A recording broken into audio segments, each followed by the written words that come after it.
This soggy slope is a slow-moving disaster, without the drama of a rising river perhaps, but with a threat that's just as real. For the past week, residents and county crews have been watching homes and the road along this stretch of Westside Avenue slowly creep downhill. Shortly after record-setting atmospheric river rains hit here in the last days of February, the ground has been moving, a bowl-shaped slide, and there's very little residents or county crews can do. It's a big slide. It's a big slide and it's moving. You can see these two homes move probably about 18 inches. They're squeezing each other on the back. The one on top probably has about half of it damaged. The sewer line disconnected, and this one is moving as well. On the downhill side of Westside Avenue, this home now rests against its neighbor, at least 18 inches of movement in a week. It's been red tagged as unsafe. A few feet away, this tree, a rough marker of the slide a few days ago, was upslope of power lines. Its movement is dramatic.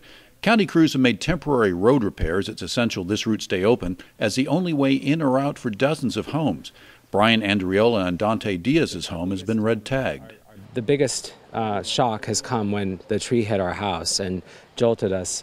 He was home, I wasn't home, and it was a real shock to us. The horror began then. It's just gotten worse since then. So far, 4 homes have been marked as dangerous by county inspectors. Geologists say the slide's release point is near the top of the slope, where slippage is clearly visible. It is still active, and we're going to be looking to do some additional assessment on that.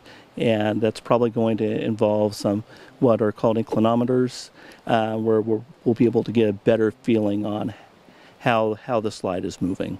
Meantime, Andriola and Diaz, whose home and dream are at risk here, say more help, including a federal disaster declaration, is desperately needed.